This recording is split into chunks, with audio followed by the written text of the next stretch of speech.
Salut à tous les amis, j'espère que vous allez très très bien. C'est Rémi Gémeaux de Money Times et on se retrouve pour une conférence, un guide, vous l'appelez comme vous voulez.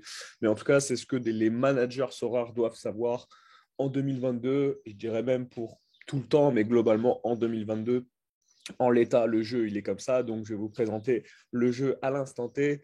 Nous sommes le 10 mai 2022 et du coup, je vais vous présenter donc maintenant Sorare, les avantages, l'opportunité que c'est, les règles du jeu, comment on joue, comment on s'inscrit, qu'est-ce qu'il faut, par quelle plateforme il faut passer, etc., etc., etc. Ok? Donc, euh, voilà, vous allez avoir une conférence qui va durer pas mal, un petit bout de temps, mais pour essayer de répondre à vraiment absolument toutes vos questions, ça me paraît primordial. Donc, on est parti, hop. Donc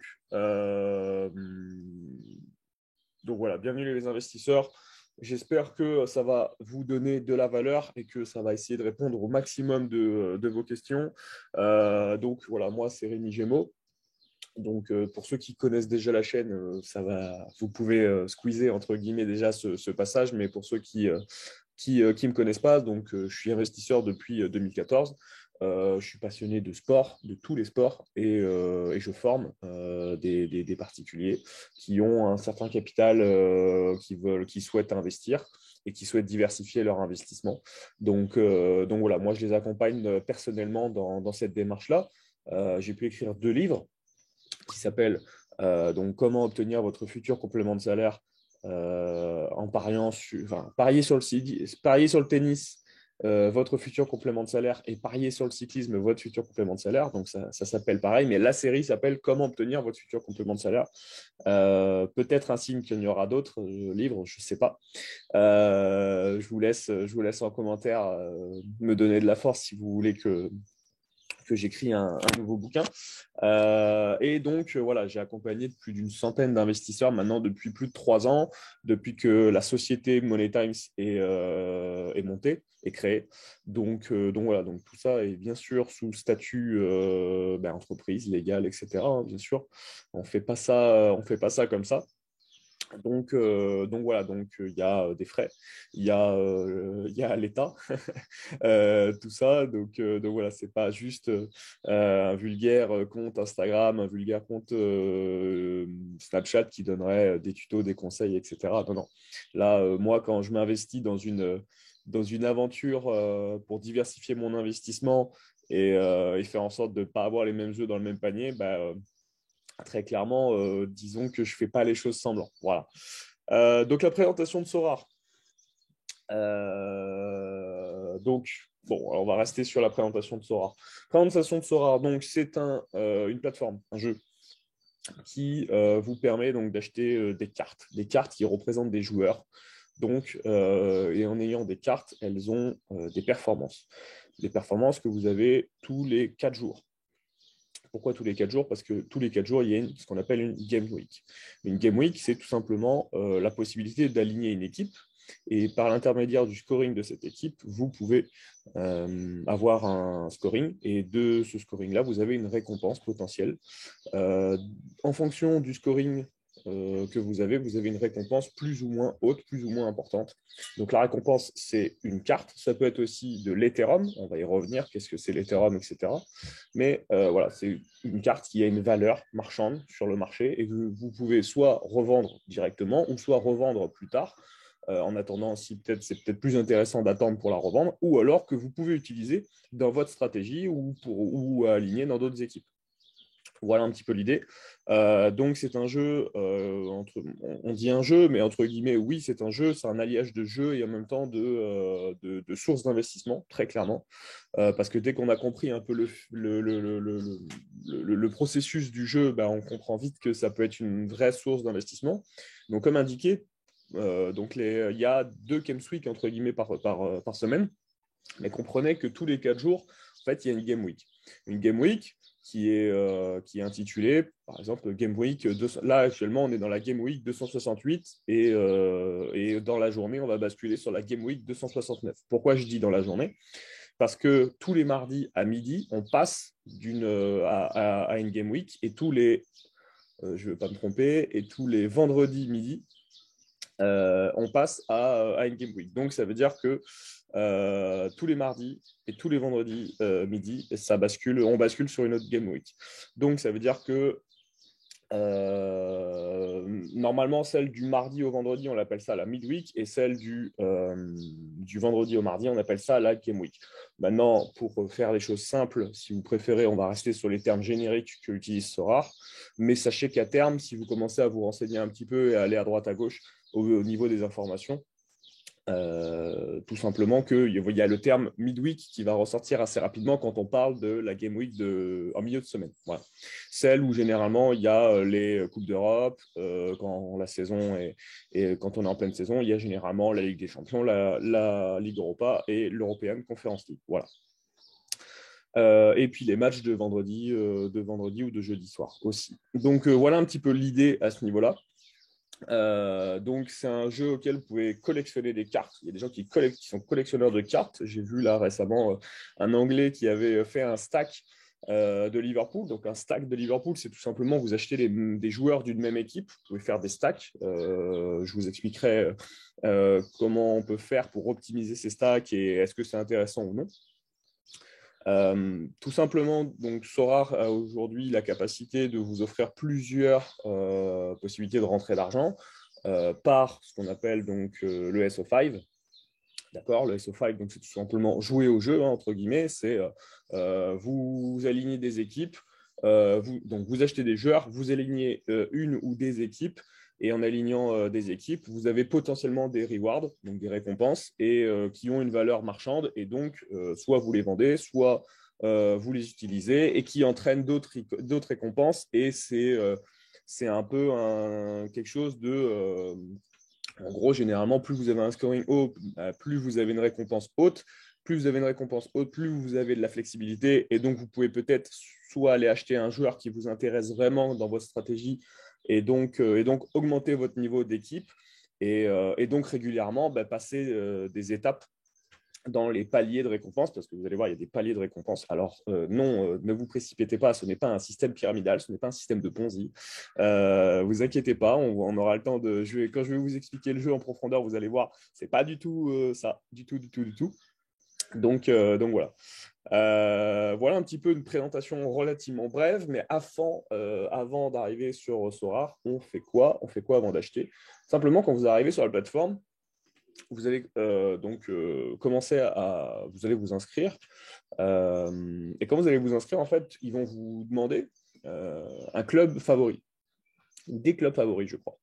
Et donc, moi, je sais que j'ai sélectionné des clubs, je crois, de Ligue 1, il me semble, et de Liga. Je crois que moi, à l'époque, il me semble que j'avais dû prendre un truc comme Lyon, Bordeaux, et peut-être que j'avais dû prendre le Barcelone ou quelque chose dans le genre. Et donc, j'ai eu des cartes common, donc des cartes gratuites, des cartes auxquelles vous ne pouvez pas participer aux compétitions payantes, d'accord? Mais par contre, vous pouvez participer à une compétition gratuite au moins et des cartes common qui servent pour certaines compétitions payantes. Je vous expliquerai ça tout à l'heure, en sachant que le jeu est mis à jour et donc ce que je vais dire aujourd'hui ne va plus valoir à partir de fin août, il me semble, 2022. Mais je vous expliquerai ça en temps et en heure, il n'y aura pas de souci. Et donc, ces cartes communes-là, elle va vous aider déjà à vous familiariser avec le jeu, déjà à mettre déjà un premier pied sans même avoir mis n'importe quel euro, argent, Ethereum. Vous allez pouvoir vous familiariser avec le jeu. Il y a énormément de personnes qui sont comme ça. Pourquoi? Parce qu'il me semble de mémoire qu'il y a plus de 450 000 managers sur Sorare, mais il n'y en a que, entre guillemets, 120 000 qui possèdent une carte qui a de la valeur marchande sur Sorare. Donc, c'est-à-dire que, grosso modo, il y a un joueur sur, allez, on va arrondir un joueur sur 3, 4 dans les managers de Sorare qui vraiment utilisent vraiment le jeu à son plein effort. Donc voilà. Donc c'est très important. Pourquoi? Parce que si vous avez des cartes des gros clubs, vous aurez plus de facilité à avoir des joueurs qui sont forts. Donc, si vous sélectionnez par exemple le Real Madrid, il y a de fortes à parier que vous ayez un Thibaut Courtois, un Karim Benzema, un Vinicius Junior. Donc, c'est des joueurs qui font des hauts scoring et qui ont beaucoup de valeur marchande. Alors, sur des cartes communes qui sont gratuites, vous ne pourrez pas les revendre, d'accord? Ce sont des cartes gratuites que vous avez, que vous aurez toujours. Vous ne pourrez pas les revendre, mais ceci dit, vous pouvez toujours les avoir et les garder en stock pour créer chaque semaine et chaque Game Week, pardon, votre équipe common est donc une équipe gratuite. Et si vous êtes top 3, et j'espère pour vous que vous serez top 3, si vous êtes top 3, vous aurez une carte limited dans cette compétition common, qui est une compétition totalement gratuite. Alors, c'est très compliqué parce qu'il y a énormément de managers forcément qui font une équipe en common et qui peuvent être compétitifs. Mais en tout cas, c'est possible. Vous pouvez, entre guillemets, rester en gratuit et espérer d'être top 3. Alors, bon courage parce qu'il va vraiment falloir avoir des cartes de fou pour avoir un scoring de dingo et un alignement de planète. Mais en tout cas, c'est possible. Tous les 4 jours, il y a une Game Week, donc pourquoi pas. Mais bonne chance à vous. Donc, là, ce qu'il en est, j'aurais dû commencer par ça, mais on va dire que c'est pas grave. Quand vous inscrivez pas par vous-même. Clairement, il serait vraiment idiot que vous passez pas par un lien d'affiliation, un lien de parrainage. Pourquoi? Parce que c'est trop idiot de laisser passer une carte limited gratuite.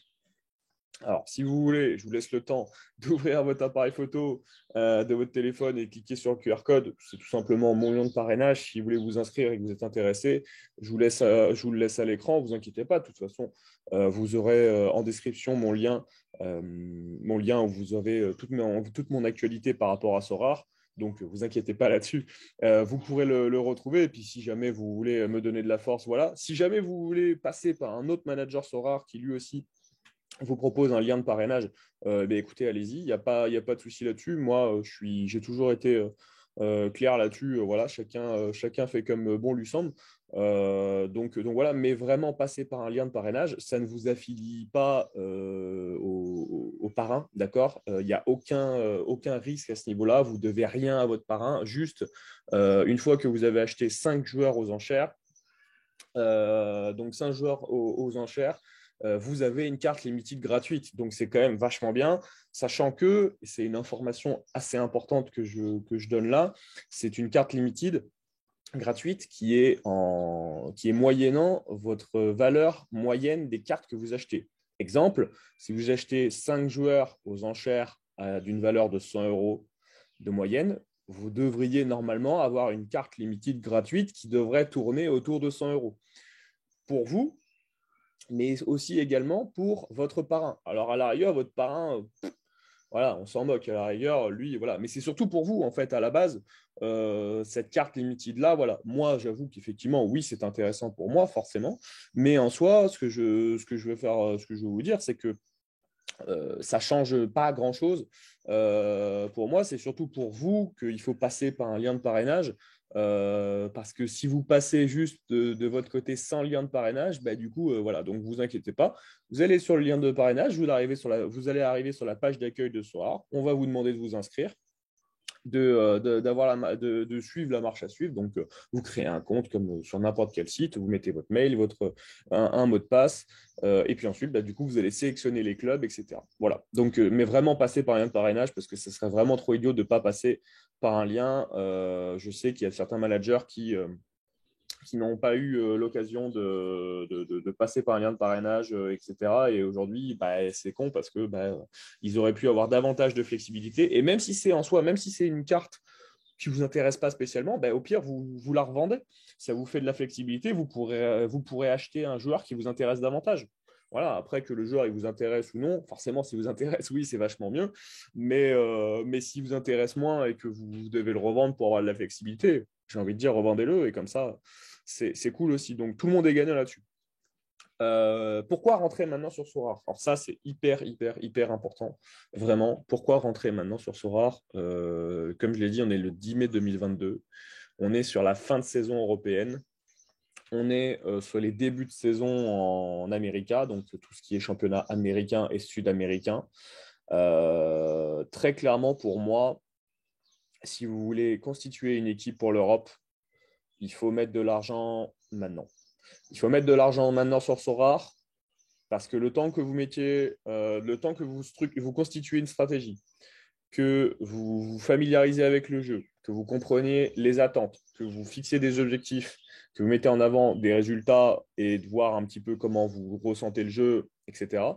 Le temps de faire tout ça, mine de rien, ça vous prend du temps, de vous familiariser avec les outils aussi, parce que je vais vous en présenter quelques-uns. Donc voilà, aujourd'hui, ça me paraît être la meilleure période pour arriver sur Sorare. Le prix de l'Ethereum en plus est bas, le cours de l'Ethereum est bas. Donc ça veut dire qu'aujourd'hui, je crois que pour un Ethereum, vous l'avez à 2100 euros ou 2200 euros. Donc c'est vraiment, il est assez bas. Il y a quelques mois, il y a quelques semaines, il était à 3000. Voilà, il y a quelques mois, il était à 4000. Donc il peut peut-être encore descendre, hein, mais entre guillemets, pour moi, je le trouve relativement bas, le cours de l'Ethereum. À 2100 euros, c'est relativement convenable. Encore une fois, vous n'êtes pas obligé d'investir un Ethereum, loin de là. Moi, j'ai investi un petit peu plus de 1000 euros et j'ai déjà une équipe compétitive, une équipe pour aller chercher des récompenses. Donc voilà, il n'y a aucun là-dessus, on va revenir au niveau des budgets, etc. Et vous n'êtes pas obligé d'acheter un Ethereum. Maintenant, je ne vais pas vous cacher que sur Sorare, plus vous avez de capital, plus vous avez une grosse bankroll, plus vous êtes en capacité d'allier des stratégies. Vous pouvez faire de l'achat-revente, vous pouvez avoir des meilleures équipes, enfin davantage compétitives et donc avoir des récompenses plus hautes, plus importantes. Donc vraiment, rentrer sur Sorare maintenant, ça me paraît vraiment essentiel. Pour le coup, ça me paraît être le bon timing, le temps de bien prendre en compte les éléments et tout. Je vois pas, voilà, pour moi, je vois limite pas de meilleure période. En janvier, les prix sont assez hauts. Donc aujourd'hui, imaginez, vous achetez des joueurs au mois de mai, juin, juillet. C'est quasiment là où les joueurs européens seront le moins chers. Donc, si vous voulez vous constituer une belle équipe pour les championnats européens et donc pour la saison prochaine, franchement, je ne veux pas vous cacher que c'est quasiment la meilleure période là, à l'heure que la vidéo va sortir en mai, juin là. C'est maintenant, franchement, c'est maintenant ou jamais. Alors, on verra après, effectivement, le cours de l'Ethereum peut être haut, etc. Peu importe, mais grosso modo, pour moi, sur Sorare, c'est maintenant. Ouais, ouais, ouais. Franchement, c'est maintenant. Et d'ailleurs, moi, j'ai commencé donc il y a 2 mois et je regrette de ne pas avoir commencé avant parce que et le cours de l'Ethereum était un petit peu plus bas. Enfin, quand je parle de ça, quand je dis il y a avant, c'était il y a 1 an, 2 ans. Le cours de l'Ethereum était différent et c'est surtout la valeur des cartes était très différent. Le marché était vraiment hyper intéressant.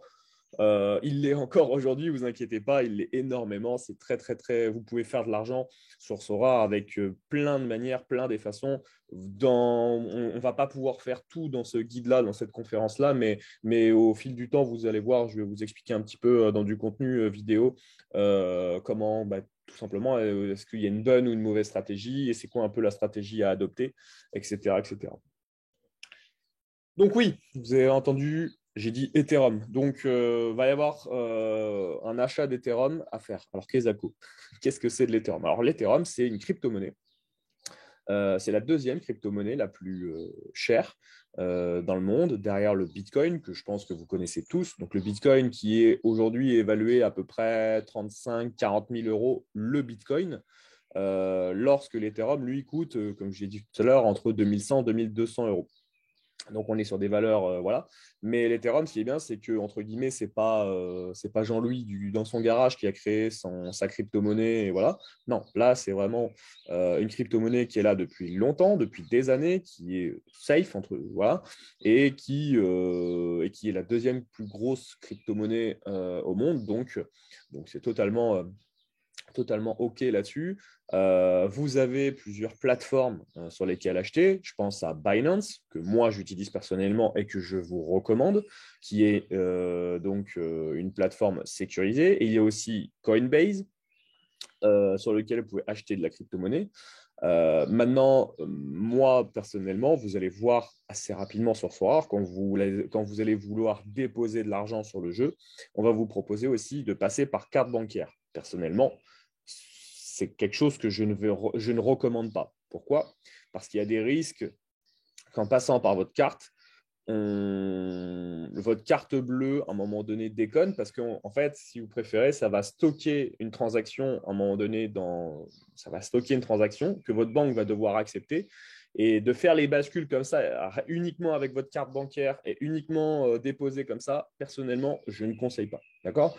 Donc, oui, Sorare inclut l'achat d'Ethereum. Vous ne pouvez pas arriver comme sur un site de paris sportif en France et dire bah voilà, je dépose de l'argent et je vais commencer à parier. Non, sur Sorare, vous devez acheter de l'Ethereum et basculer cet Ethereum ensuite sur Sorare. La manip n'est pas très compliquée, il faut juste la comprendre. Vous inquiétez pas, je vous ferai un tutoriel en vidéo, mais aussi pour tous ceux qui souhaitent être accompagnés personnellement, je vais vous accompagner dans cette démarche-là. D'accord?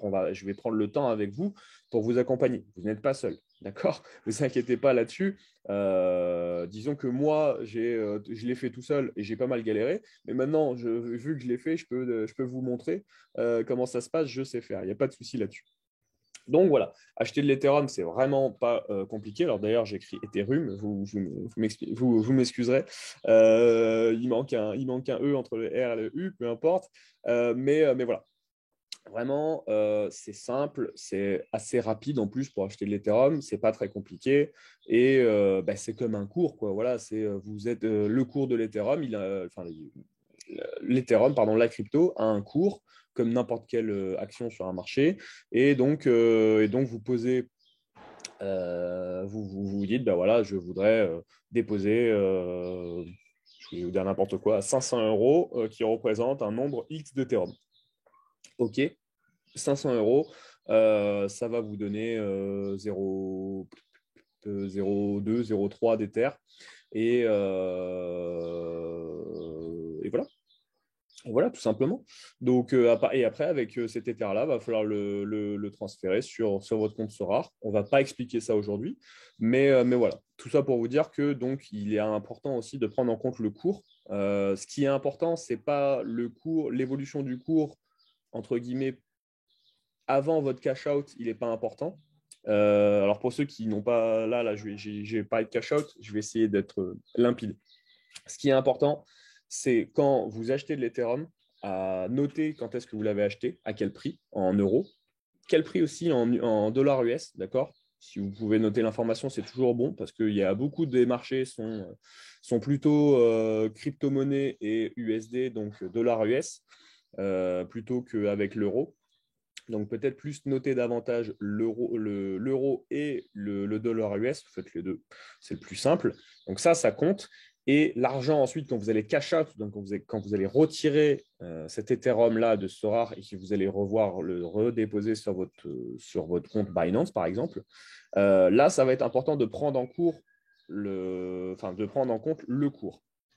Pourquoi? Parce que vous aurez bien compris que si, par exemple, vous achetez un Ether à 2000 euros et que quand vous sortez de Sorare, imaginons, vous sortez 2 Ethers, mais que l'Ether, il vaut 4000 euros, bah, du coup, vous n'avez pas 4000 euros, mais vous avez de 8000 euros. Donc, c'est très, très, très intéressant de se dire, OK, j'achète maintenant l'Ether bas. Et imaginons quand vous allez cash out, je ne sais pas quand, dans 1 an, 2 ans, 3 ans, 10 ans, et ben, si l'Ethereum il est assez haut, bah, du coup, c'est hyper intéressant pour vous parce que vous avez fait une marge de fou. Alors que faire l'inverse, ce n'est pas très intéressant pour le coup. Limite, bah, vous aurez perdu dans le business. Après, dans Sorare, dans l'écosystème Sorare, j'ai envie de dire, pour vous, vous ne devez pas parler en euros, vous devez parler toujours en Ethereum. Toujours, toujours, toujours. C'est un conseil que je vous donne aujourd'hui. OK, la valeur en euros ou en dollars vous donne une espèce de représentativité, mais parce que vous n'êtes pas forcément familiarisé avec l'Ethereum, ce que je comprends, ce que je conçois, mais ce que moi je vous conseille, c'est de toujours parler en Ethereum parce que c'est ça qui compte. C'est vraiment que ça qui compte sur Sorare. D'accord? Donc, si vous voyez une carte aujourd'hui qui est à 10 euros, et que avec par exemple un prix d'Ethereum à 0,002 d'Ether, par exemple, s'il y a quelqu'un qui la revend à 12 euros, mais que finalement, l'Ether, c'est 0,001 d'Ether, ben, le gars va perdre de l'argent. D'accord? OK? Alors que vous pensez que vous avez gagné 2 euros, en fait, vous aurez perdu de l'argent parce que ce qui compte, c'est vraiment l'Ethereum. Donc, c'est vraiment à prendre en compte. Mais comprenez bien que le cours de l'Ethereum, entre le moment où vous déposez de l'argent et le moment où vous faites un cash-out, où vous retirez de l'argent, c'est pas important. clairement, ce n'est pas important dans votre façon de jouer, etc. Okay, je veux que ça soit assez bien compris, ça, quand même, et que ça soit relativement simple pour vous dans votre esprit. Bien sûr, il y a des nuances là-dedans. Tout n'est pas 90% vrai. Mais en tout cas, vous comprendrez bien que l'Ethereum, le cours de l'Ethereum, quand vous jouez sur Sora, a presque pas d'importance. J'ai pris du temps à parler de ça parce que ça me semble important pour ceux qui sont un peu sceptiques, etc. Les règles du jeu. Les règles du jeu sur Sora, vous devez, donc dans une équipe, vous devez aligner, quoi qu'il arrive, vous devez aligner un gardien, un défenseur, un milieu, un attaquant. Vous avez 4 joueurs, donc sur 4 postes différents. Plus, vous avez un extra, et l'extra peut être une carte de votre choix. Donc, ça peut être un défenseur, un milieu ou un attaquant. Ça ne peut pas être un deuxième gardien. D'accord, vous n'avez qu'un seul gardien dans une équipe. Mais par contre, cependant, vous pouvez avoir 2 défenseurs ou 2 milieux ou 2 attaquants. D'accord, donc voilà, si on devait faire des compositions d'équipe, ça ferait à 1-1-2 ou à 1-2-1 ou à 2-1-1. Voilà, ok. Pour ceux qui connaissent un petit peu les tactiques. Donc, quand vous créez, vous composez votre équipe, il faut que vous preniez bien en compte que vous avez besoin d'un gardien, vous avez besoin d'un défenseur, d'un milieu, d'un attaquant. Okay, et il faut prendre en compte aussi que ce rare propose différentes compétitions. Alors, à l'époque, ça s'appelle, et ça s'appelait, et ça s'appelle toujours d'ailleurs division, mais ce n'est pas écrit sur. Comment dire, c'est pas écrit sur le site que ça s'appelle division. Donc, c'est pour ça que je ne veux pas vous perdre. Il y a beaucoup qui parlent de D5, de D4, de D3, etc. Mais ça s'appelle plus vraiment comme ça. Donc, c'est pour ça que je vais vous parler avec les termes aujourd'hui génériques que vous avez sur Sora, sur le jeu. Donc, quand vous allez commencer sur le jeu, vous allez probablement acheter des cartes limited. Donc, vous avez 5 paliers de cartes même. Donc, vous avez les cartes communes, qui sont les cartes gratuites. Vous ne pouvez pas participer aux compétitions payantes, mais ceci dit, ça reste des cartes qui vont être importantes. Vous avez des cartes common, des cartes limited, pardon. Donc, les cartes limited, ce sont des cartes qui sont de couleur jaune et qui sont, on va dire, plus à portée de tout le monde d'un point de vue budgétaire. D'accord ? Vous avez les cartes rares, qui sont des cartes à couleur rouge, rubis un peu. C'est des cartes qui valent beaucoup plus cher, mais qui aussi rapportent beaucoup plus d'argent. Vous avez des cartes super rares, qui sont des cartes bleues, un peu saphir, qui, elles, forcément, valent encore plus d'argent. Et vous avez une carte unique, qui, comme son nom l'indique, il n'y a qu'une seule carte pour un joueur. Donc, pour vous donner un ordre d'idée, la carte unique de Erling Haaland est partie pour 650 000 euros. Voilà. Alors, il faut savoir que pour chaque joueur, je vais rester sur mon exemple de Erling Haaland, donc pour chaque joueur, vous avez 1000 cartes limited qui sont disponibles sur le marché. Vous avez 100 cartes rares qui sont disponibles.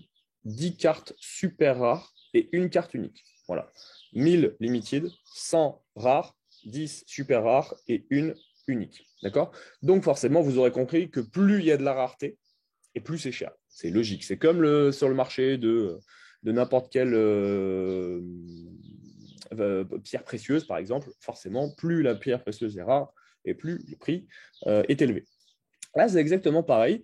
Donc, c'est pour ça qu'il faut très rapidement savoir si est-ce que vous, avec votre budget, vous voulez partir en limited ou en rare pour tout ce qui est super rare et unique. Voilà, ça c'est une autre discussion parce que là, ça demande un certain budget.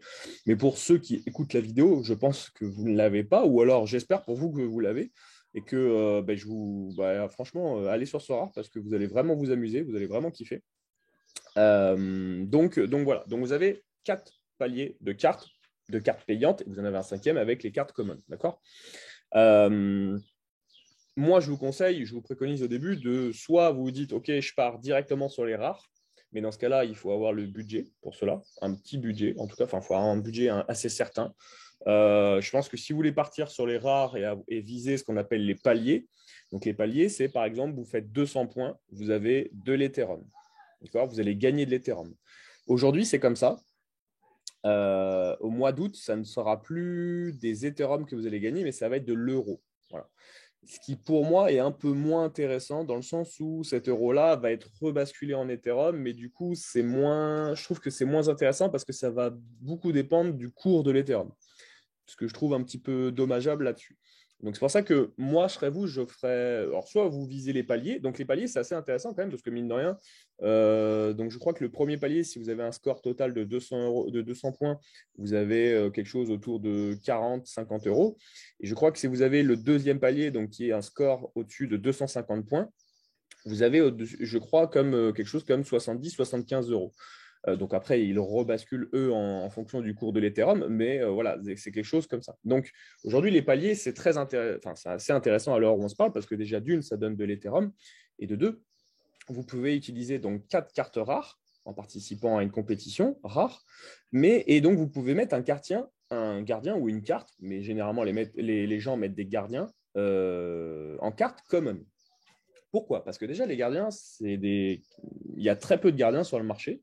Et donc, du coup, ce qui fait que les gardiens, vous comprendrez bien qu'il y a plus de défenseurs de milieu et d'attaquants qui sont disponibles plutôt que de gardiens. Il n'y a qu'un seul gardien par équipe. Enfin, il y en a trois au total dans des équipes premières, mais entre guillemets, il n'y a qu'un seul gardien qui joue dans le 11 de départ, alors qu'il y a quatre défenseurs, quatre milieux, deux attaquants. On va faire les choses simplement.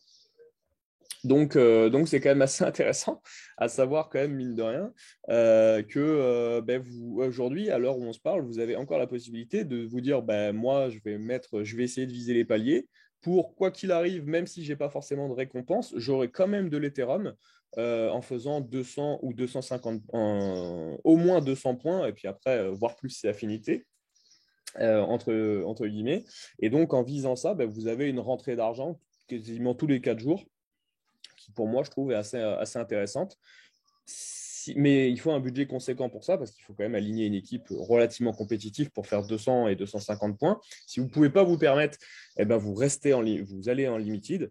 Et ce que je peux vous préconiser, si jamais vous avez, on va dire, allez, moins d'un Ethereum en capital, ce que je vous conseille, c'est quand même de partir en limited, parce que vous allez pouvoir vous constituer une équipe compétitive, voire deux équipes compétitives, et donc essayer d'avoir des grosses récompenses et avoir du coup des joueurs intéressants. Donc voilà un petit peu l'idée sur quoi il faut comprendre. C'est qu'il y a des paliers, il y a des récompenses, il y a de la rareté de cartes. Donc voilà, tout ça présenté est important à comprendre. Justement, passons à la partie budget et compétition. Donc, quelle est la bankroll allouée à Sorare? Quelle est la bankroll allouée à Sorare? Alors, je vais me décaler, mais je crois que à la vidéo, vous ne verrez pas que je décale. Quelle bankroll allouée à Sorare? Donc, là, franchement, les amis, c'est quelque chose auquel il faut qu'on en discute ensemble. Si vous souhaitez être accompagné personnellement, c'est quelque chose que moi, je peux faire et que je peux vous accompagner. En fait, ça va dépendre de vos objectifs, de vos résultats, des compétitions que vous souhaitez privilégier, aussi de est-ce que vous commencez à investir? Est-ce que si par exemple vous êtes quelqu'un qui vient des paris sportifs, est-ce que vous voulez arrêter les paris sportifs et basculer votre bankroll? Est-ce que vous voulez continuer les paris sportifs et donc du coup basculer une partie de votre bankroll? Est-ce que vous voulez réinjecter une nouvelle bankroll uniquement pour Sorare? Voilà, il y a plein de questions à se poser comme ça. Donc en l'état, franchement, je vous conseille de venir m'envoyer un message en privé, qu'on en discute, qu'on en parle, parce que ça me paraît le plus important là-dedans. Que faire si vous avez une bankroll de moins de 500 euros? Moi, personnellement, je vais être comment dire, je vais être assez clair. Avec moins de 500 euros, ce que vous pouvez espérer, c'est faire de l'achat-revente. D'accord? Parce qu'avec moins de 500 euros, vous allez avoir une faible flexibilité pour aller chercher des cartes qui ont vraiment un SO5 régulier. D'accord? Donc, le SO5, c'est aligner une équipe, avoir des récompenses, etc. Par contre, pour faire de l'achat-revente, vous pouvez, même avec, j'ai envie de dire, même avec 100 euros, vous pouvez faire de l'achat-revente, en fait. Donc, avec n'importe quel argent, vous pouvez faire de l'achat-revente. Donc, c'est ça qui est assez bien, mine de rien. Donc, du coup, là-dessus, ouais, moi, je vous conseille si vous avez moins de 500 euros, vous partez directement en achat-revente. Vous ne perdez pas de temps à essayer de vous constituer une équipe, etc. Juste, le but du jeu, c'est d'essayer d'acheter des joueurs qui sont, vous pensez qu'ils sont au plus bas de la courbe pour essayer de les vendre le plus haut possible ou en tout cas de les vendre pour vous faire de la plus-value et comme ça, faire grimper petit à petit votre bankroll jusqu'à arriver à un temps où, à force de faire ça, vous allez peut-être, au bout de 6 mois, vous allez peut-être vous rendre compte que finalement, vous avez doublé votre bankroll et que vous êtes plus à 500 mais à 1000 euros de bankroll et qu'à 1000 euros de bankroll, mine de rien, ça peut valoir le coup d'aligner une équipe compétitive, etc. Mais moi, pour moi, en dessous de 500 euros, je n'alignerai pas d'équipe. Je mettrai juste mes joueurs à l'entraînement. Mais je ne mettrai pas d'équipe, je n'alignerai pas d'équipe. Je ferai juste, ou alors si j'alignerai une équipe, mais bon, faudrait vraiment un alignement de planète pour que vous puissiez avoir des récompenses. Franchement, c'est possible, hein, mais c'est vraiment compliqué. Donc voilà, moi, ce que je vous préconise, c'est partir sur de l'achat-revente. Si vous avez des petites bankrolls, franchement, faire de l'achat-revente. Quelles compétitions sont à privilégier en fonction de votre capital? Je vais vous expliquer. Vous avez plusieurs compétitions. Donc, vous avez les compétitions en limited, en rare, en super rare et en unique. D'accord? Ça, maintenant, je pense que c'est compris de tous. Dans ces compétitions-là, vous avez des divisions. D'accord? On y vient. Donc, vous avez ce qu'on appelle la All-Star. Donc, la All-Star, c'est toutes les compétitions confondues. D'accord? Donc, par exemple, vous pouvez aligner un joueur qui joue à River Plate, un joueur qui joue au Vissel Kobe, donc en Asie. Vous pouvez aligner un joueur qui joue en Italie à Naples. Vous pouvez aligner un joueur du PSG et un joueur du FC Metz. Voilà. Ça, vous pouvez le faire dans la All-Star. Ce que vous ne pouvez. Donc, ensuite, il y a la division U23. Donc, la division U23, c'est les joueurs éligibles U23, donc qui ont moins de 23 ans, tout simplement. Il y a des joueurs qui, je ne sais pas, par exemple, je vais vous dire Erling Haaland. Erling Haaland est un joueur qui est éligible U23. Kylian Mbappé est un joueur éligible U23. Donc, c'est très intéressant. À ce niveau-là, je vais vous dire pourquoi. Parce que tout simplement, les compétitions auxquelles vous participez font que vous allez avoir une reward de cette compétition-là. Je vous explique. En All-Star, par exemple, vu que vous inscrivez une équipe dans une compétition où il y a toutes les compétitions confondues, donc ça veut dire que votre récompense sera aussi dans toutes les compétitions confondues. Ça veut dire que vous pouvez avoir un Coréen, un Américain, un Italien, etc. etc. Vous pouvez avoir toutes les nationalités de tous les clubs possibles, de tout type possible. Alors que si vous êtes par exemple sur les U23, vous n'aurez qu'une reward. Si vous avez une reward, vous n'aurez qu'une reward d'un joueur U23. D'accord? Donc c'est assez intéressant pour ceux qui arrivent à aligner des équipes en U23 parce que du coup, c'est des joueurs qui valent relativement un peu plus cher que la moyenne parce qu'on mise sur du potentiel et que du coup, si vous avez une reward en U23, ça peut être très intéressant d'un point de vue valeur marchande. Et en plus, vous pouvez potentiellement l'injecter dans une équipe si jamais il est performant, etc. etc. Donc voilà, donc c'est très intéressant aussi. Donc il y a la All-Star, il y a les U23, il y a l'America. Donc l'America, c'est les championnats américains, comme son nom l'indique. Donc la MLS, la Ligue brésilienne, la Ligue d'Argentine, la Ligue de Colombie, du Pérou, du Chili, du Mexique. Et je crois que j'ai bon. Voilà. Vous avez l'Asia. Donc l'Asia, c'est les championnats d'Asie. Donc la Chine, le Japon, la Corée du Sud. Notamment, vous avez donc la championne Europe. Donc la championne Europe, c'est les 5 grands championnats. Donc Première Ligue, Liga, Calcio, Bundesliga et Ligue 1. Et vous avez la Challenger Europe, qui est donc en gros tous les championnats, on va dire, exotiques, entre guillemets. Vous avez la Turquie, la Russie, l'Autriche, la Belgique, l'Eredivisie. Vous avez tous les autres championnats, grosso modo. Le Danemark, voilà, vous en avez plein. Le Portugal. Voilà. Il y a plus d'une quinzaine de championnats dans la Challenger Europe. Il y en a 5 dans la Champion Europe. Voilà. Et puis, il y a ceux que j'ai énoncés. Donc, pour récapituler, il y a la All-Star, Il y a la U23, l'America, l'Asia, la Champion Europe et la Challenger. Okay, ça fait 6 compétitions que vous pouvez jouer en limited. Donc, il faut, si vous voulez jouer en SO5 et si vous voulez constituer une équipe, il faut construire aussi une équipe avec des joueurs éligibles en fonction de ces compétitions-là. Imaginez que vous visez l'America, mais qu'il vous manque un joueur éligible à une compétition américaine, vous ne pouvez pas aligner votre équipe pour cette Games Week-là. Il va vous falloir un 5e joueur durant cette compétition-là. Donc, c'est vraiment important que d'entrée, vous fassiez des choix cruciaux pour faire en sorte que vous vous dites, OK, moi, est-ce que je veux partir en U23? Si oui, OK. Donc, ça veut dire qu'il faut, il faut acheter que des joueurs éligibles U23. D'accord? Si vous partez en América, il faut que des joueurs en América. D'accord? Vous essayez de vous disperser le moins possible. Vraiment, pour vous, c'est vraiment important que dès le départ, vous vous dispersez le moins possible parce que Sorare vous procure la possibilité de pas mal vous disperser. Je ne vais pas vous cacher.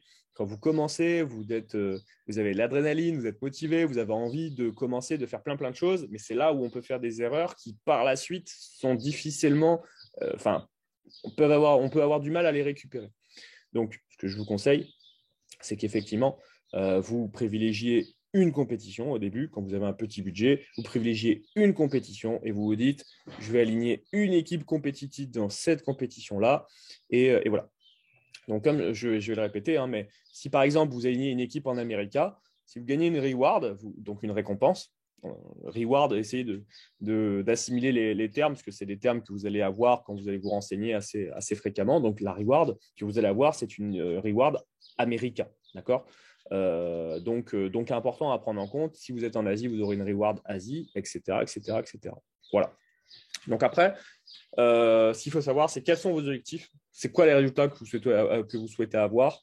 Moi, personnellement, donc, comme je vais vous dire, je vais vous exposer mon cas personnel. J'ai commencé avec un peu plus de 1 000 euros et aujourd'hui, rien qu'en achat-revente, sans reward, d'accord, rien qu'en achat-revente, j'ai gagné environ 120-130 euros, rien qu'en achat-revente en 2 mois.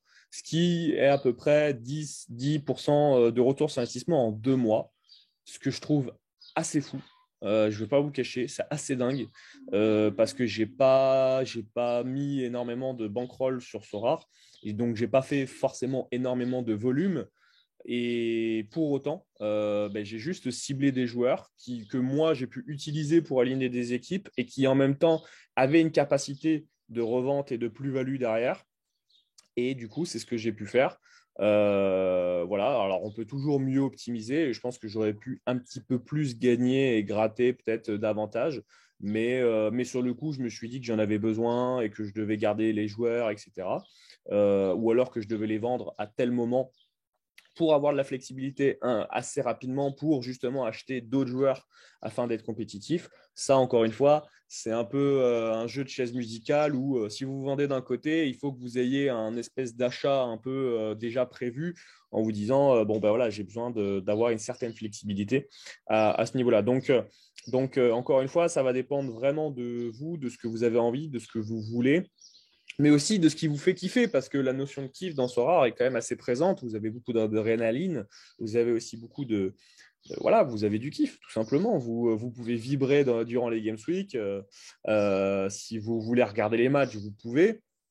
Vous n'êtes pas obligé, loin de là. Clairement, même c'est quelque chose que je préconise pas forcément parce que vous pouvez vous pouvez peut-être mal dormir ou passer des mauvaises soirées si vous voyez que votre joueur n'a pas pu être aligné par le coach en question. Ça arrive, ce qu'on appelle des DNP. C'est assez dommageable. C'est quand vous pensez que votre joueur que vous avez acheté allait être aligné par le coach, malheureusement, il n'est pas aligné. Alors, soit parce qu'il est blessé, soit parce que tout simplement le coach ne l'a pas fait jouer. Donc ça, malheureusement, ça peut vous ruiner une Games Week, entre guillemets. Mais c'est pas grave, parce que les Games Week, il y en a tous les 4 jours. Et donc, tous les 4 jours, il y a possibilité de gagner de l'argent, soit avec l'achat-revente, soit en vous constituant une équipe compétitive en SO5. Voilà un petit peu à ce niveau-là. Je vais essayer de revenir là où j'étais, mais… donc voilà, donc ça va quand même demander des actions. notamment de scouter. Alors, de scouter, donc le scouting, pour ceux qui ne savent pas ce que c'est tout simplement, le terme scouter, c'est recruter. Ça existe dans le foot globalement. Un scout, c'est un recruteur.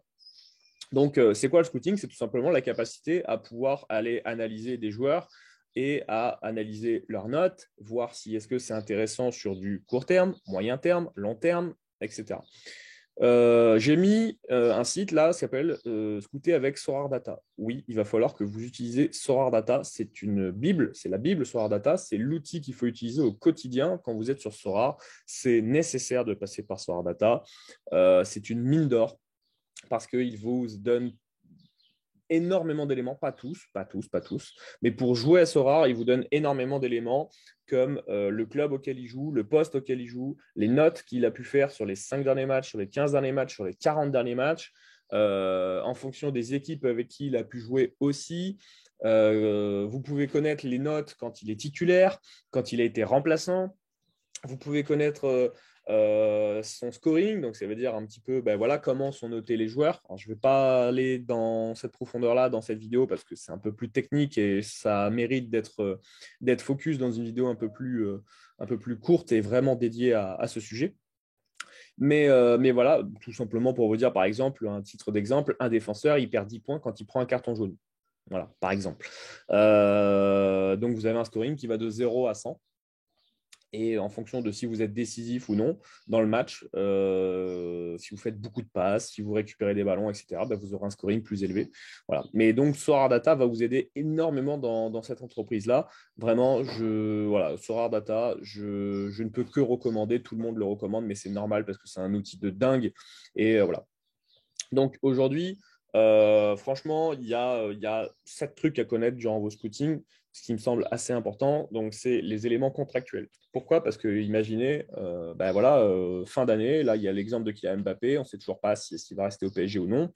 L'élément contractuel est très important dans la valeur d'un joueur et dans la capacité à ce que, imaginez, un joueur aujourd'hui en fin de contrat, le 30 juin 2022, à l'heure actuelle, il ne joue pas énormément. S'il tombe dans une équipe qui lui fait confiance et qui est éligible dans son rare et qui va jouer, il est fort probable que la valeur de ce joueur explose. Voilà, tout simplement. Donc, il peut être opportun d'acheter un joueur qui aujourd'hui ne joue pas forcément spécialement, mais qui demain, vous avez une grosse impression quand même qu'il va jouer. Ça, c'est quand même assez important. Donc, les éléments contractuels. Il y a son âge. Son âge, pourquoi? Déjà, du fait que vous avez la possibilité d'avoir un joueur qui peut être éligible U23 et aussi parce que l'âge est important. Si vous êtes sur un joueur qui a plus de 35 ans, je sais que ça peut faire peur à des gens, mais sachez qu'au-delà de 30 ans, il y a des joueurs qui sont très, très, très forts avec des très, très hauts scoring. Donc, il ne faut pas avoir peur de l'âge. Moi, je serais vous, je n'aurais pas peur de l'âge, très sincèrement. Voilà. Mais l'âge, c'est vraiment un élément à prendre en compte sur Sora parce que forcément, il peut partir à la retraite, le joueur. Hein, on n'est pas à l'abri. Donc, forcément, la capacité du retour sur investissement, à un moment donné, s'arrête avec ce joueur-là. Donc, il faut être assez malin pour se dire, OK, est-ce que je dois vraiment le vendre? Est-ce que je dois l'acheter? S'il a 36 ans, est-ce que je dois l'acheter? Oui, non, etc. Donc, l'élément contractuel, l'âge, il y a la nationalité. Je dirais même, entre guillemets, c'est est-ce qu'il est international? Ça, c'est hyper important. Franchement, ça, c'est hyper, hyper, hyper important parce que s'il est international, il va pouvoir jouer des matchs internationaux et donc être éligible à certaines Games Week. Lors des périodes de transition, là où il y a les périodes internationales, il n'y a pas forcément les matchs de championnat. Donc, si vous voulez aligner une équipe SO5, il faut être en capacité d'aligner des joueurs internationaux. Donc voilà, donc ça c'est important. Vous avez aussi tout simplement les montants du marché, les montants du marché actuel et puis sur le passé, à quel prix sont partis les joueurs, à quel prix les joueurs sont partis le 15 février, le 15 décembre, le 15 novembre, etc. etc. Donc, vous pourrez tout savoir à ce niveau-là, mais c'est vraiment important le positionnement sur le marché est vraiment, vraiment, vraiment essentiel. Vous faites, mine de rien, vous êtes un peu comme à la bourse, quoi. Donc, le positionnement sur le marché, forcément, il est toujours important. Mais d'autant plus Si par exemple vous optez sur une stratégie d'achat-revente à court terme, là le positionnement sur le marché il va être essentiel et il va falloir vraiment être bon là-dessus. Donc ensuite, vous avez, qu'est-ce qu'il y a encore? Il y a le positionnement sur le terrain, le poste. Pourquoi? Parce que forcément, comme je vous ai dit, vous devez constituer une équipe avec un gardien, un défenseur, un milieu, un attaquant et un extra qui peut être n'importe quel autre poste sauf gardien. Donc, il faut comprendre que, par exemple, il y a des joueurs comme mince, il y en a un, Morica, qui joue à Elche, qui est en fait latéral gauche, mais sa carte est milieu. Pourquoi? Parce qu'en fait, c'est un latéral gauche qui monte, sauf que techniquement, sur le terrain, il est latéral gauche. Sauf que le scoring euh, entre un défenseur et un milieu est très différent. On ne comptabilise pas le même scoring pour une carte milieu que pour une carte défenseur. Voilà, tout simplement. On ne va pas rentrer dans les détails maintenant, mais grosso modo, prenez-le en compte quand même. Donc voilà, donc c'est assez important quand même à prendre en compte de, par exemple, si vous prenez un attaquant, est-ce que vous voulez vraiment prendre un neuf qui joue neuf devant, mais qui ne va peut-être pas forcément participer au jeu, ou est-ce que vous préférez un attaquant qui est ailier? Des fois, vous avez des ailiers droits ou des ailiers gauches qui ont des cartes soit attaquant, soit milieu. Et c'est un peu, pas au petit bonheur la chance, mais entre guillemets, c'est un peu ça. Marco Reus, c'est une carte milieu lorsque Kylian Mbappé a une carte attaquant. Alors Kylian Mbappé joue neuf de temps en temps, mais grosso modo, c'est deux joueurs qui jouent à peu près le même poste, entre guillemets. Ils jouent à la même hauteur sur le terrain. Donc ça, c'est vraiment important à prendre en compte. C'est le poste, tout simplement, auquel ils jouent.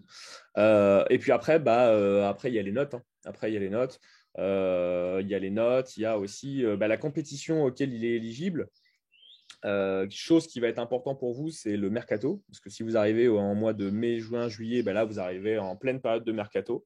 Comprenez bien qu'un joueur qui, par exemple, surperforme en Turquie, et donc qui est éligible en Challenger Europe. Si vous avez des informations comme quoi il va arriver, je ne sais pas, je vous dis n'importe quoi, à l'Estac, donc au club de Troyes en Ligue 1, il y a de sorte à parier que peut-être ses notes régressent vu qu'il va être considéré en Champion Europe ou alors en All-Star. Vous pourrez aligner dans les deux compétitions pour le coup, mais on va essayer de rester factuel. Donc, s'il bascule d'un Challenger Europe vers Champion Europe, faites attention parce que ça peut être moins intéressant. Pour le coup, le scoring peut être moins intéressant parce qu'il va moins dominer, qu'il va avoir moins de possibilités d'être décisif, etc. Donc, c'est vraiment, vraiment quelque chose à prendre en compte. Pour le coup, c'est peut-être limite plus intéressant pour vous de vous dire s'il y a un joueur qui bascule de Champion Europe à Challenger Europe, tout de suite, ça peut être plus intéressant pour vous. Et du coup, savoir où est-ce que le joueur il est éligible, dans quelle compétition, oui, ça a énormément d'importance parce qu'il y a énormément, par exemple, de joueurs de l'Ajax Amsterdam qui ont un scoring de fou furieux et qui pourraient ne plus l'avoir s'ils venaient à être transférés, je vous dis n'importe quoi, au Bayer Leverkusen, voilà, dans ce type de club-là, mais qui sont des clubs qui appartiennent à des compétitions Champion Europe. Voilà un petit peu les éléments à connaître. Vous allez avoir de toute façon une vidéo sur les 7 et plus 3 bonus, 7 trucs à connaître durant vos scootings pour Sorare. Je vais vous poster la vidéo là dans les prochains jours, donc ne vous inquiétez pas. J'ai fait une belle vidéo en détail là-dessus qui va arriver très bientôt. Les outils indispensables, vous avez donc Sorar Data. Vraiment, Sorar Data, c'est hyper important. Sorar Club, c'est un fil, ça vous donne la possibilité de connaître un peu des rumeurs, les blessures, les transferts, les infos transferts par rapport à vos joueurs. Donc c'est super bien. Je vous conseille vraiment d'aller sur Sorar Club. Pareil, j'ai fait une vidéo sur les 7 sites indispensables pour Sorar. Donc vraiment, vraiment, vraiment, je ne peux que vivement vous conseiller d'aller sur la vidéo une fois qu'elle sera postée. Donc, Sorar Club, hyper intéressant. Sorar Base, ça vous permet de savoir un peu quelle est la valeur de votre galerie, quelle est la capacité, comment réagit le marché dernièrement et quelle est votre capacité de retour sur investissement. Sorar Base, c'est un outil un peu sous-estimé que moi, personnellement, j'apprécie énormément parce que quand vous faites de l'achat-revente, c'est un outil auquel vous êtes vachement content d'avoir parce que c'est hyper bien indiqué en fonction de vos cartes. Vous pouvez savoir si actuellement, si vous le vendez à un certain prix, vous faites par exemple plus 10% ou plus 20% par rapport à votre prix d'achat à laquelle vous l'avez acheté. Donc ça, c'est vraiment un outil hyper intéressant sur Base. Donc Sorare Base, ça s'écrit en français, Sorare, et puis B-A-S-E. Voilà. Vous avez aussi Transfermarkt. Transfermarkt est un site utilisé par Solar Data notamment, mais qui du coup, si vous voulez analyser les éléments contractuels, un peu l'historique du joueur, son historique de blessure, son historique de performance, son historique de carrière, tout simplement un peu où est-ce qu'il a joué, etc. Le poste où il joue, sa valeur marchande, tout ça sont des éléments vraiment, vraiment à prendre en compte. Et donc, Transfermarkt est vraiment un site qui récapitule à merveille tout ça et que je peux que vous recommander. Il y a Sport Gambler, qui est un site assez intéressant pour savoir notamment les blessures. C'est un site anglais.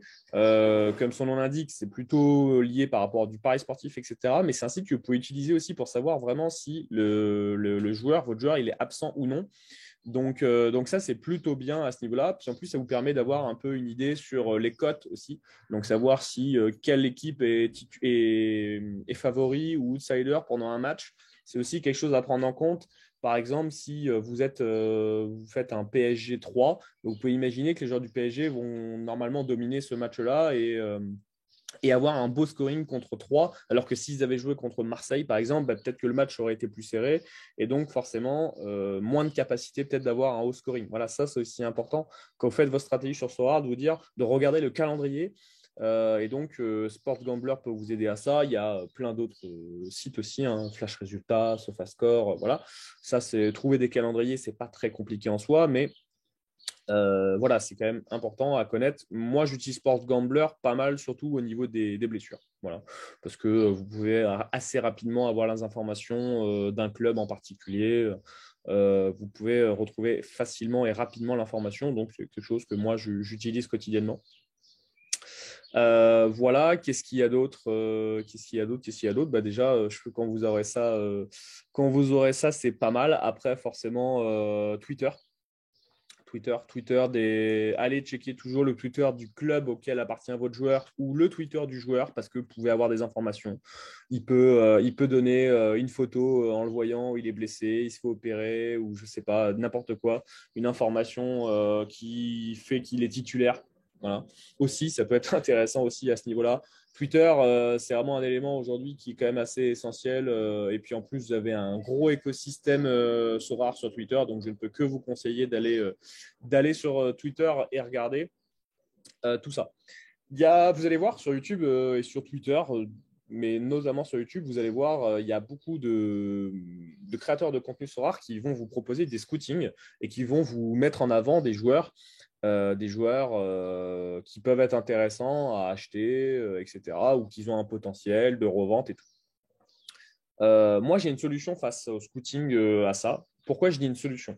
Parce que selon moi, les scootings sur YouTube ou Twitter, les gens qui proposent des joueurs comme ça, je trouve que c'est compliqué parce qu'on voit très souvent que moi j'ai fait l'expérience, hein, dès qu'une vidéo sort, imaginons vous la regardez 12 heures ou 24 heures après sa sortie, il y a déjà des gens qui ont acheté les cartes, donc des joueurs qui ont été proposés, et des fois ça part à des prix assez fous.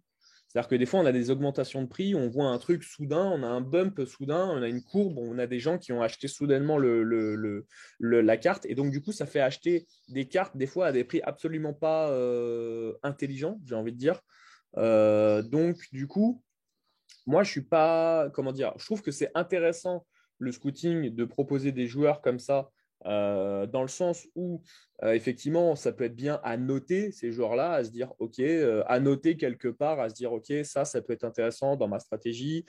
Si par exemple, il me manque un défenseur, OK, ce défenseur-là, il a un potentiel intéressant, pourquoi pas. Mais moi, je vous déconseille d'acheter les joueurs qu'on vous propose sur les vidéos YouTube et Twitter directement après la sortie de la vidéo parce que concrètement, vous pouvez acheter des joueurs qui sont finalement peut-être pas forcément au prix du marché auquel vous devriez l'acheter. Et des fois, les 5-10% que vous allez rajouter en achetant un joueur par rapport à quand le créateur de contenu a posté la vidéo, les 5-10% de plus que vous allez l'acheter, mais des fois, il est difficilement récupérable en achat-revente. Donc, des fois, vous êtes content quand vous faites 10% hein, d'achat-revente sur du court terme. Donc, voilà, moi, ma solution face à ça, du coup, j'ai créé un canal Telegram Donc, en fait, sur ce canal-là, Telegram, ce que je vais vous proposer, c'est qu'en fait, je vais vous proposer des joueurs à acheter. Donc, ça va être privé. Forcément, ça va être un service. Voilà, ça va être un service payant. Mais au moins, le fait que j'aurai un service payant, je sais qu'au moins, et en plus que ça va être un groupe restreint, d'accord? Forcément, cette solution-là, pour moi, elle est intéressante parce que ça va beaucoup moins impacter le marché, alors que quand un créateur de contenu poste la vidéo et que la vidéo est vue par 1000, 2000, 10 000 personnes, forcément, il y a toujours ça a beaucoup d'impact parce que on est sur, si imaginons demain, il y a tout le monde qui veut un joueur qui était un peu inconnu au bataillon, forcément, sa valeur va drop et que sa valeur va exploser. Donc, pour moi, pour régulariser, pour solutionner ce problème-là, j'ai créé un canal de Telegram auquel vous pouvez avoir des joueurs que moi, je vais vous proposer. D'accord. Je vais voir encore la formule avec laquelle je vais l'utiliser, parce que je ne sais pas si est-ce que je vais vous proposer des joueurs par semaine, par mois, etc. Mais je pense que je vais vous proposer des joueurs pour faire de l'achat-revente sur du court terme, sur du moyen terme et sur du long terme. Je pense que ça peut vraiment être intéressant pour vous. Déjà, ça peut vous faire gagner énormément de temps sur l'analyse, sur le scouting, etc. Parce que mine de rien, ça prend énormément de temps. C'est assez énergivore. Voilà, ça prend du temps à analyser quand vous ne connaissez pas certains championnats, certains joueurs et tout. Ça peut prendre du temps. Même si vous connaissez le football, parfois, vous allez vous aventurer dans du scouting de joueurs dans des clubs que vous ne connaissez pas forcément. Et qui pourtant sont intéressants pour vous dans votre stratégie. Donc, c'est pour ça que moi, ce que je pense qu'il peut être bien, c'est que vous pouvez gagner du temps avec ce canal Telegram-là, un temps non négligeable, clairement. Et que en plus, ça va vraiment être un service qui ne va pas être une grande valeur marchande, c'est-à-dire que je ne vais pas faire, je vais pas faire payer ça très très cher, je pense. Ça va être vraiment dérisoire, c'est juste histoire que ça filtre énormément. Et de toute façon, ça va être un groupe qui va être limité, ça va être un canal Telegram qui va être limité en termes de nombre. Donc voilà. Donc, vous allez être au courant plus tard de tout ça. Je vous mettrai en lien tout ça. Tous ceux qui vont passer par mon lien de parrainage, donc par mon lien tout simplement de parrainage et qui vont s'inscrire avec mon lien, n'hésitez pas à me contacter. Du coup, à me dire, voilà, je suis passé par ton lien, déjà pour structurer ta stratégie et puis ensuite pour que je puisse t'introduire aussi dans ce canal Telegram-là. Parce qu'en fait, pour toi, ça sera gratuit. Si tu passes par mon lien de parrainage, en fait, tout simplement, en fait, ça sera gratuit pour toi la solution face au scouting. Donc voilà. Donc, si tu veux pas passer par mon lien, je te propose quand même ce service-là, mais du coup, il est payant. Et si jamais tu veux pas y passer, du coup, je te propose du coup une solution. Enfin, si tu veux y passer par mon lien, c'est totalement gratuit. Et si tu veux pas passer par mon lien de parrainage, du coup, ce sera une solution payante, mais qui sera pas très chère. Mais elle va être le fait qu'elle soit payante, je sais que déjà ça va filtrer pas mal de personnes. Donc voilà un petit peu à ce niveau-là. Ça fait un petit peu aussi, il y a un effet d'annonce aussi à ce niveau-là. Donc, petit conseil, quand vous allez finir vos scootings et tout, vous dites OK, ça y est, vous avez votre liste de joueurs et vous vous dites, OK, maintenant je fais quoi? Première chose, moi je vous conseille d'acheter vos premiers joueurs sur le marché des enchères. Déjà, pourquoi? Parce que en lien direct avec le lien de parrainage, euh, vous allez avoir rapidement votre carte limited gratuite si vous achetez vos 5 joueurs aux enchères. Oui, comme je l'ai dit tout à l'heure, si vous avez acheté 5 joueurs aux enchères, vous avez votre carte limited gratuite. Donc, plus vite vous allez l'avoir, plus vite vous allez savoir quel joueur vous allez avoir en récompense. Et plus vite, vous pourrez vous dire, ah ok, c'est un mec intéressant pour moi, donc dans mon équipe, du coup, ça match et c'est nickel, c'est top. Soit vous pouvez revendre cette carte-là, vous pouvez gagner de la flexibilité et du coup acheter un joueur à la place qui peut être intéressant pour vous. Donc pour moi, c'est hyper intéressant d'acheter des joueurs aux enchères. Là où j'ai fait moi le plus de plus-value, c'est en achetant des joueurs aux enchères et en le revendant après derrière sur le marché principal. Donc franchement, voilà, très souvent, vous pouvez vraiment faire de belles, belles, belles affaires sur les enchères. Là où sur le marché, des fois, on est un peu pris de court, on n'a pas forcément pris le temps. On achète un joueur. Alors des fois, on veut acheter un joueur aussi parce qu'il a de l'expérience. Je n'en ai pas parlé parce que je vais dédier une vidéo à ça, à l'expérience des cartes dans le jeu. Mais sachez qu'à force que vous conservez votre carte et que vous l'alignez dans des équipes, cette carte-là gagne de l'expérience. D'accord. Donc, quand vous achetez un joueur aux enchères, elle a 5% d'XP. Donc 5% d'expérience. Parce qu'elle a un bonus elle fait partie de la nouvelle saison. Par exemple, là, on est en saison 2021-2022. Toutes les cartes qui ont été mises en avant en 2021-2022, elles avaient un bonus de 5%. L'année prochaine, ces cartes-là n'auront plus le bonus de 5% et donc perdront 5% d'expérience. C'est assez important, mais vous avez le temps de développer les cartes et donc développer l'expérience de vos différentes cartes pour arriver à quelque chose de très correct. Donc, n'ayez crainte, d'accord? Ça monte pas hyper rapidement, mais ça monte assez rapidement. Si vous êtes assidu, que vous mettez vos joueurs, que vous alignez des équipes et que quand vous ne pouvez pas aligner les autres joueurs de l'équipe, de votre galerie, vous allez les aligner à l'entraînement. Déjà, si vous faites rien que ça, déjà, vous allez être vous êtes assidu. Si vous êtes assidu, vous inquiétez pas, vous arriverez à toujours à vous en sortir avec des joueurs qui vont du coup avoir de l'expérience. Et des joueurs qui ont de l'expérience sur le marché, c'est très recherché. Moi, aujourd'hui, je préfère 100 fois mettre un peu plus cher sur un joueur qui a par exemple 10% d'expérience plutôt qu'un peu moins cher, faire un peu au rabais et avoir un joueur qui a 3-4% d'expérience parce que en fait, tout simplement, l'expérience, c'est un coefficient multiplicateur par rapport à la note pour chaque Game Freak. Exemple, vous avez une note de 100, vous avez un coefficient multiplicateur. Si par exemple votre carte elle a 5% d'XP, vous avez un coefficient multiplicateur fois 1,05. D'accord? 5%, donc ça fait 1,05. Si par exemple, ce joueur-là, vous avez 20% d'XP sur ce joueur-là, au lieu d'avoir une carte à 100 plus 5, d'accord, 100 fois 1,05, ça fait 105. Si vous avez une carte avec 20% d'XP, ça fait le coefficient multiplicateur, il est à 1,20. Donc, ça veut dire que vous faites 100 fois 1,20. Donc là, ça veut dire qu'au lieu d'avoir 105, vous auriez eu 120. Donc, ça veut dire que vous aurez eu 15 points de différence. Et 15 points de différence sur une Game Week, c'est énorme. Et là, je parle que d'une seule carte. Donc, imaginez sur les 5 cartes, la différence, le delta que vous pouvez faire. L'expérience, c'est vraiment quelque chose à ne surtout pas négliger sur Sorare quand vous alignez des équipes. C'est très, très, très, très important d'aligner des équipes. Et en plus, au-delà de ça, si jamais vous ne faites pas de SO5 et que vous voulez faire uniquement de l'achat-revente, il sera toujours plus facile pour vous de revendre une carte avec de l'expérience plutôt qu'une carte qui n'en a pas. Forcément, vous pourrez faire grimper un peu les prix avec une carte qui a de l'expérience. Alors que si vous devez vendre une carte, là, j'ai vu par exemple les gens qui ont basculé en America, ils ont vendu des cartes, enfin, ils ont essayé de vendre des cartes avec 0% d'XP.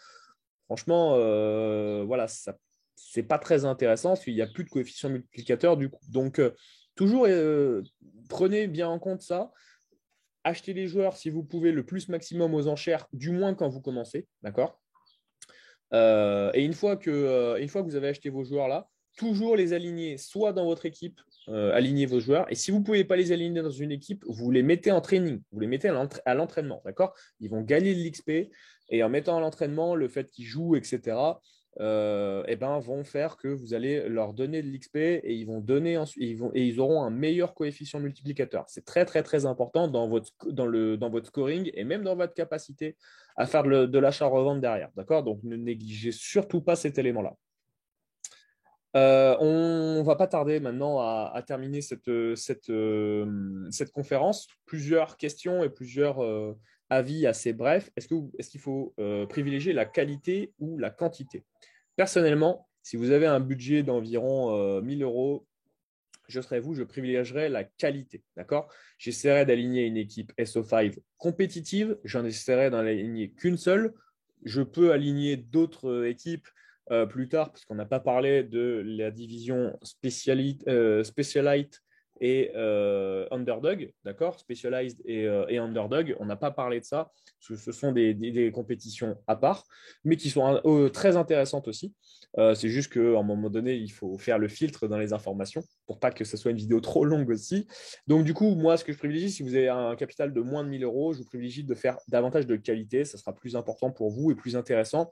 Puis, à un moment donné, vous allez être limité en termes de volume d'action aussi si vous avez un budget qui est assez bas. Donc, vraiment privilégier la qualité. Si vous avez un certain capital, je pense que déjà, ne serait-ce que si vous avez rien qu'un ETH, bah, vous pouvez potentiellement partir sur de la quantité. Vous pouvez aligner une, voire deux équipes compétitives et puis à côté, faire énormément d'achats-reventes, tenter des coups aussi. Là où vous ne pouvez pas forcément le faire avec une équipe, avec un petit budget, bah, avec un plus gros budget, vous pouvez aussi tenter des coups. Voilà, miser sur des jeunes joueurs, par exemple, où vous vous dites, bah, lui, je pense qu'il va jouer ou alors il va être titulaire indiscutable dans le club qui va arriver, etc., etc. Il y a d'énormes plus-values à faire comme ça. Mais forcément, bah, si vous faites ça avec un petit budget, malheureusement, ça peut vous freiner dans votre évolution. Vous pouvez garder un joueur assez longtemps dans votre galerie. Donc après, tout dépend si vous voulez faire de l'achat-revente à court, moyen ou long terme. Ça n'a rien à voir, les trois. Je vous expliquerai dans une autre vidéo comment les nuances des différents types d'achats-revente qu'on peut faire. Mais voilà, donc si vous avez un petit budget, privilégiez la qualité. Si vous avez un budget plus conséquent et déjà si vous avez déjà rien qu'un Ethereum, vous pouvez partir sur un peu de quantité. Mais globalement, un alliage des deux, donc et un peu de SO5 et un peu d'achat-revente, j'ai envie de dire, ça n'a jamais fait de mal à personne. Donc vraiment, constituez-vous une équipe compétitive si vous le pouvez. Si vous ne pouvez pas parce que vous avez moins de 500 euros, vous faites que de l'achat-revente. Que de l'achat-revente et donc vous réfléchissez que à des joueurs sur lesquels vous pouvez faire de la plus-value. Vous ne réfléchissez pas forcément à des joueurs, est-ce qu'ils vont vous servir ou pas à tel moment, etc. Non, vous réfléchissez juste à, OK, il faut que je fasse de la plus-value sur ces joueurs-là à court terme, à moyen ou à long terme. Je préconise plutôt du court et moyen terme si vous êtes si vous avez une bankroll de moins de 500 euros pour que vous ayez un maximum de flexibilité assez rapidement. Par contre, ça va vous demander un gros volume d'action et c'est quelque chose qui est assez énergivore parce que forcément, ça demande du temps. L'élément important, c'est que vous allez vibrer pendant les Games Week. Sachez que Soar ne s'arrête jamais parce que en fait, la bascule se fait les mardis et les vendredis midi. Donc du coup, dès que le mardi 11h59, on est sur la Games Week d'avant et mardi midi, on est sur la Games Week d'après. Donc il faut aussi inscrire ses équipes avant au préalable. D'accord, il faut inscrire ses équipes pour la prochaine Games Week. Donc ne soyez pas en retard. J'en connais beaucoup le mardi à 11h50 qui peaufinent leurs équipes. Ils sont à 10 minutes du terme. Donc voilà, n'oubliez pas d'inscrire vos équipes et aussi bien vos équipes qui sont compétitives et aussi bien vos équipes à l'entraînement, d'accord, vos joueurs à l'entraînement. Donc voilà, ça vous permet de vibrer pendant les Games Week. Ça vous permet de mettre des petites notifications, si vous le voulez, lorsqu'il y a un joueur qui est décisif, qui marque, etc., etc. Donc, c'est assez cool. Il y a beaucoup d'adrénaline. Ça ressemble un peu comme au paris sportif, hein, finalement aussi. Quand vous passez un pari, vous êtes vachement content quand il y a une équipe qui marque ou pas, etc. Là, c'est un peu la même sensation, la même adrénaline. C'est pour ça qu'il y a énormément de similitudes entre le paris sportif et Sorare. Si vous aimez le paris sportif, vous aimerez Sorare sans aucun doute. Et surtout, si vous aimez l'investissement, vous aurez une grosse capacité de retour sur investissement avec Sorare, là où sur les paris sportifs, c'est beaucoup plus. On reprend les amis. J'ai une petite coupure dans la vidéo. Normalement, au montage, je devrais régler cela. Donc voilà, tout simplement, je disais par rapport au paris sportif, si vous êtes déjà parieur, vous êtes déjà investisseur, Sorare, je vous invite vraiment à vous renseigner. Ne serait-ce que vous renseigner déjà et être curieux à ce sujet parce que pour moi, j'ai commencé qu'il y a 2 mois et franchement, aujourd'hui, quand je vois le potentiel que c'est et le retour sur investissement potentiel que vous pouvez avoir, c'est quand même assez dingue. Et en plus, je ne veux pas vous cacher, franchement, je vois très peu d'issues dans laquelle vous pouvez perdre de l'argent. Pourquoi? Parce qu'en fait, à partir du moment où vous ne faites pas de cash out, où vous ne retirez pas vos Ethereum de Sorare, en fait, entre guillemets, vous avez toujours la possibilité d'avoir de la flexibilité et donc de vous refaire, entre guillemets, j'aime pas le terme refaire, mais comprenez que par exemple, si vous n'êtes pas pressé, si vous considérez que Sorare, ce n'est pas forcément une source de revenus à court terme importante, sur du long terme, ça peut être vraiment hyper intéressant d'investir et stocker de l'argent sur Sorare pour avoir une stratégie long terme, voire ultra long terme, en se disant, voilà, ce que j'ai acheté aujourd'hui en 2022, je projette de vendre certaines cartes en 2024, 2025.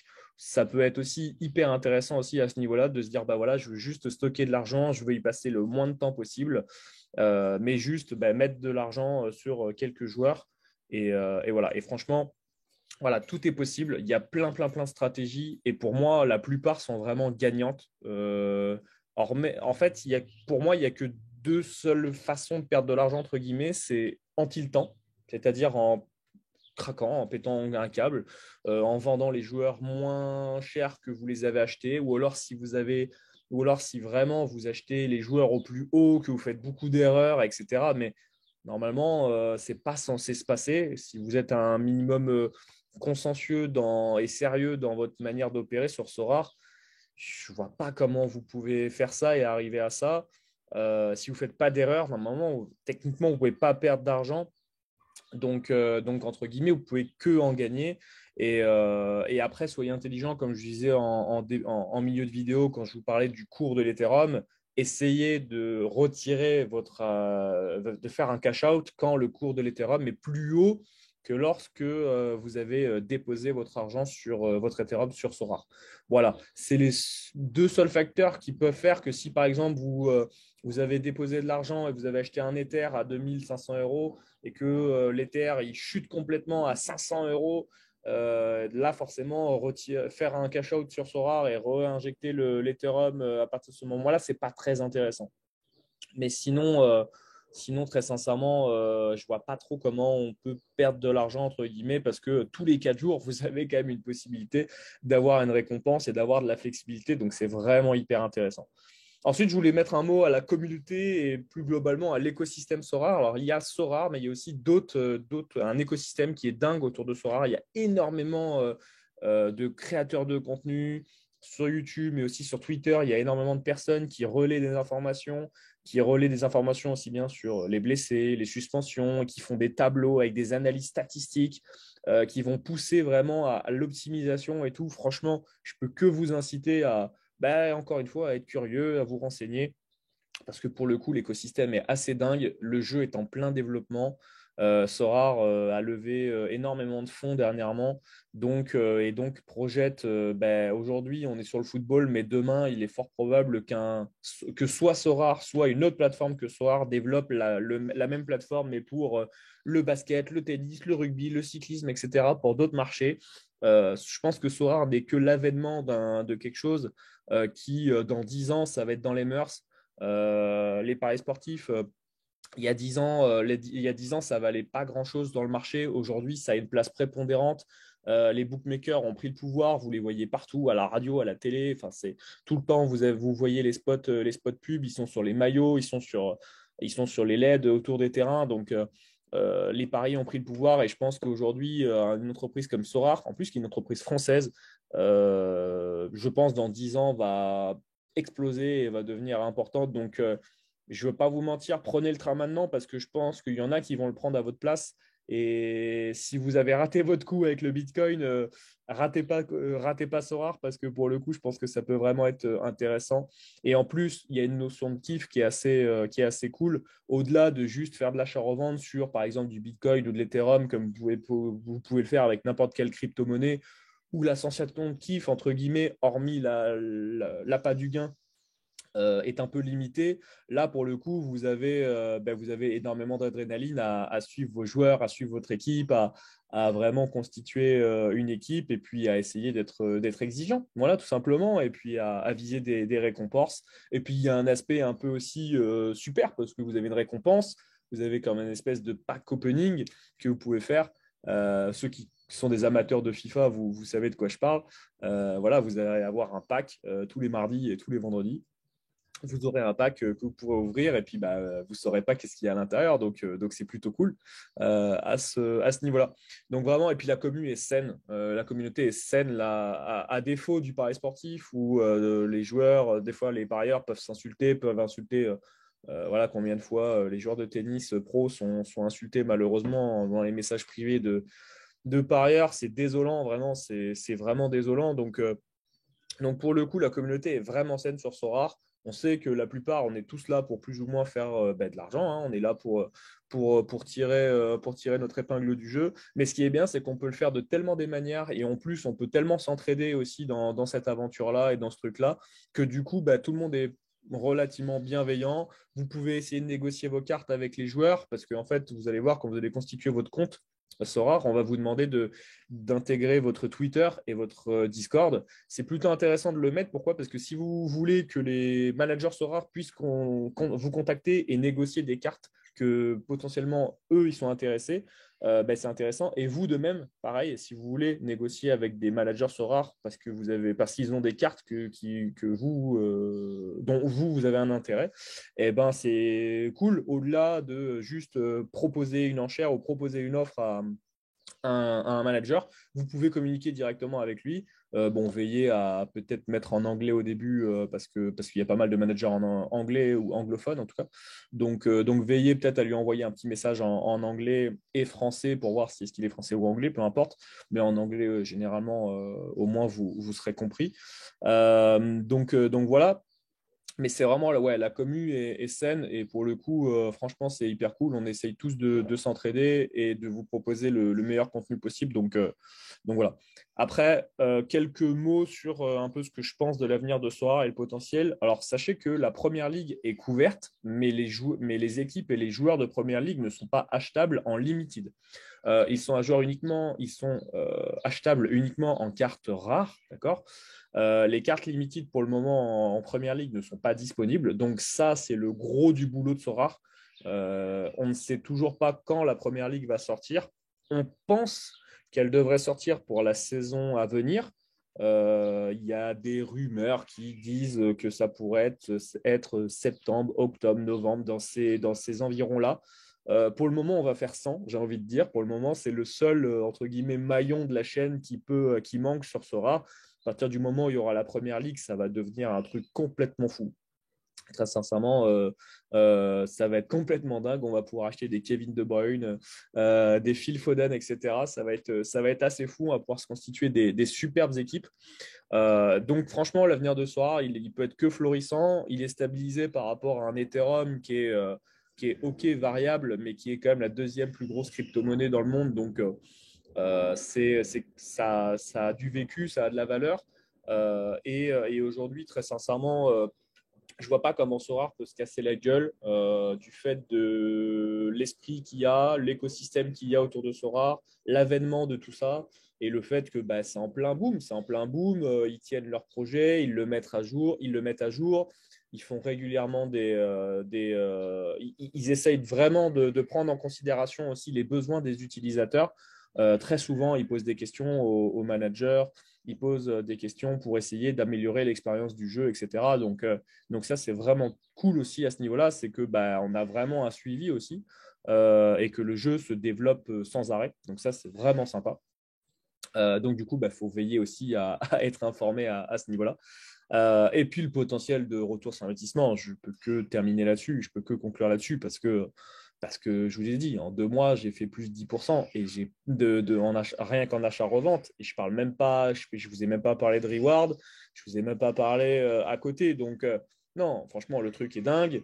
Pour tous ceux qui, franchement, aujourd'hui ont un capital, si vous ne savez pas forcément où l'investir, ou alors que les paris sportifs, ça vous saoule un peu, ou alors vous n'avez pas forcément des résultats super, franchement, je peux vous dire, je peux que vous inciter à vous renseigner sur Sora et à vous poser quelques minutes quand même sur le sujet, à vous renseigner et tout, parce que voilà, on est au début de quelque chose qui, je pense, peut vraiment être hyper intéressant pour vous et même pour plein de choses. Je pense que ça peut changer pas mal la donne.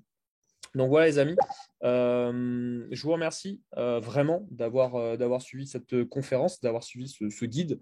J'espère que bah, ça aura pu répondre à une majorité de questions. Si jamais vous avez des questions, bah, n'hésitez pas, soit les poser bah, en commentaire de cette vidéo ou alors tout simplement vous m'envoyez un mail, il apparaît à l'écran. Donc voilà, je reste vraiment à votre disposition si vous voulez élaborer votre stratégie pour qu'elle soit le plus optimisée, le plus optimale possible. Je le demande jamais, je le dis jamais, mais bah, abonnez-vous si vous voulez. Pourquoi? Parce que bah, va y avoir un petit peu du nouveau contenu sur Sora là prochainement. Donc si ça vous dit pour donner de la force, avec grand plaisir, voilà. Abonnez-vous à la chaîne, ça peut être cool. Et puis, si vous voulez être prévenu aussi des nouvelles vidéos, du nouveau contenu par rapport à Sora, franchement, ça peut être cool. Puis surtout, n'oubliez pas, les amis, cliquez sur un lien de parrainage. Il y a le mien en description. Si vous ne voulez pas cliquer sur le mien et que vous voulez donner de la force à quelqu'un d'autre, peu importe. Là-dessus, il n'y a aucun souci. Mais vraiment cliquer sur un lien de parrainage avant de commencer sur Sorare, c'est vraiment trop bête, vraiment trop idiot de ne pas commencer. Je lui dis, vous avez une carte limited gratuite, après vos 5 enchères. Donc, autant en bénéficier. Il y a des gens qui, il y a 1 an, 2 ans, ils l'ont beaucoup regretté de ne pas avoir pu profiter de ça. Parce que ils ont manqué de flexibilité. Et au début, quand tu commences, tu essayes de familiariser un peu avec le jeu, etc. Donc, vraiment, si tu peux avoir une 6e carte dans ta galerie et bénéficier de tout ça, j'ai envie de dire, faut y aller, quoi. Donc voilà. Et en plus, comme je t'ai dit tout à l'heure, si tu passes par mon lien de parrainage, tu me contactes et moi, je t'intègre directement dans le canal Telegram où il y a la solution pour éviter de se rapatrier sur les scootings. Donc, je vais te proposer une liste de joueurs que tu vas pouvoir acheter et dont tu vas pouvoir avoir un achat, un potentiel, une potentielle revente, une potentielle plus-value sur du court, du moyen ou du long terme. Donc, voilà, tout simplement.